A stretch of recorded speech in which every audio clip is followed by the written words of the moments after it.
sufferings. In the narrow space of the womb, they feel a great deal of pain. At the time of birth, they are squeezed. Their bones and flesh are as if crushed. A cold wind pierces their body worse than a halberd. This is why the Buddha said, of all the sufferings, the suffering of birth is the worst. And it is the same for the many distresses suffered in old age, sickness and death. Why would the ascetic further increase the suffering of beings? This would be like putting iron into the wound. Furthermore, the bodhisattva says to himself, I must not be like other people who are constantly carried along by the stream of transmigration. I must go against the current and dry up the source and enter the path to nirvana. All ordinary people are worried by a theft, are happy with a profit, are frightened in a sinister place. I, who am a bodhisattva, should not imitate them in any way. Although I may not yet have destroyed the fetters, I must control myself and practice patience, not get irritated by persecutions, not rejoice at flattery, not fear suffering and difficulties. I must have feelings of great compassion for all beings. Moreover, seeing beings coming to torment him, the bodhisattva should say to himself, this is my friend, this is my teacher. Let me treat him with additional affection and respect. Why? Because if he did not inflict torment on me, I would not have the chance to be patient. This is why he says, this is my friend, this is my teacher. Moreover, the knowledge of the bodhisattva conforms to this speech of the Buddha. Beings have had no beginning and the universes are infinite. I have endlessly transmigrated through the 5 destinies. Of all the beings presently existing, I have formerly been their father, mother, and brother. In turn, these beings have been at some time my father, mother and brother. And it will be the same in the future. Reasoning in this way, the bodhisattva is unable to have bad feelings or give himself up to anger.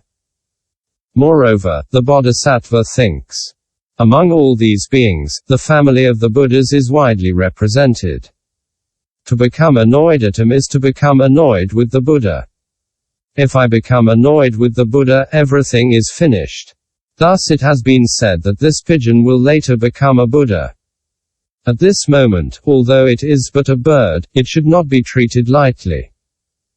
Moreover, of all the afflictions, anger is the most serious.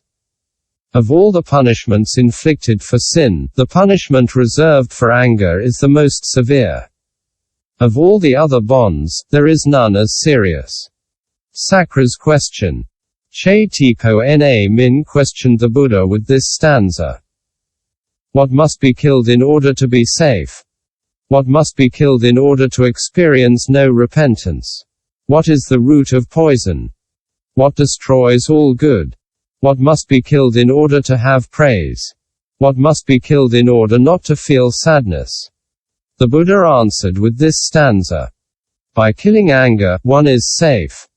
By killing anger, one experiences no repentance. Anger is the root of poison that destroys all good. The Buddha praises those who kill anger. By killing anger, one feels no sadness. The bodhisattva says to himself, I am cultivating compassion. I wish that all beings find happiness. Anger destroys all good and pollutes everything.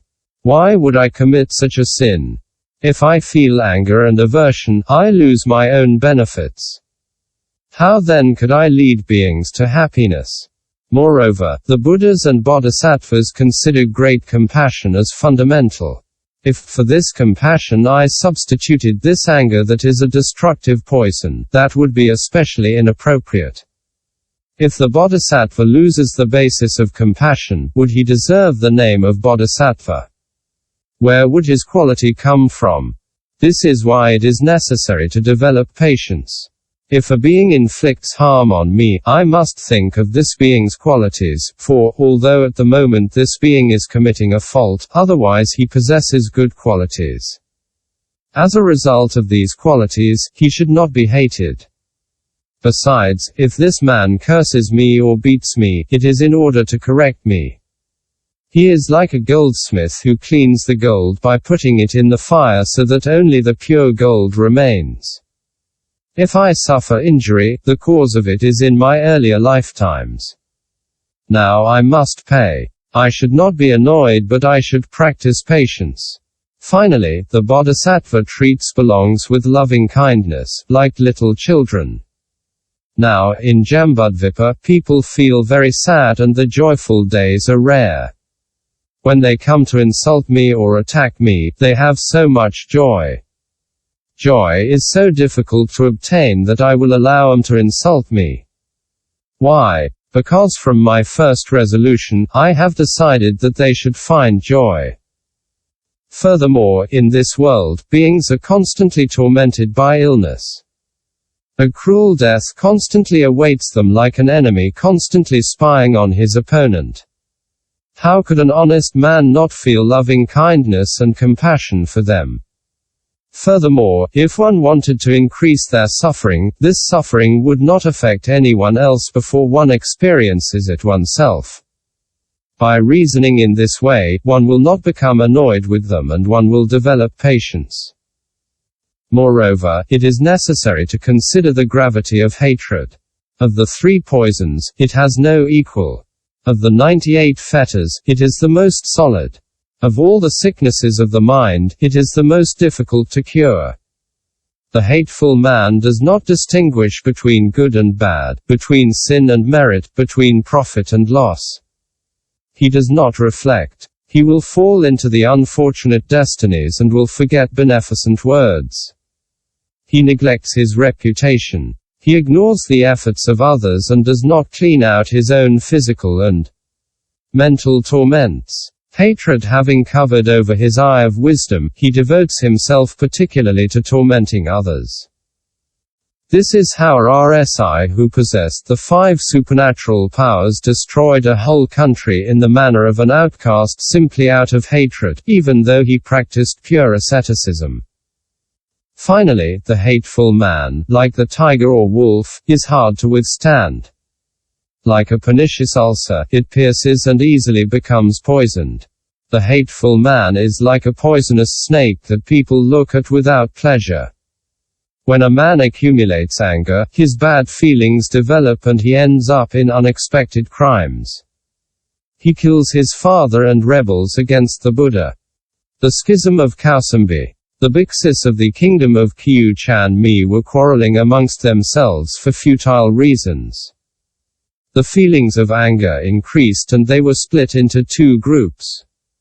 An end to the schism was attempted, but after 3 months there was no success. The Buddha went to their community and, raising his right hand marked with the sign of the wheel, he tried to stop them, saying, "You others, O bhiksus, do not provoke quarrels. By continuing in bad feelings one exposes oneself to very heavy punishment.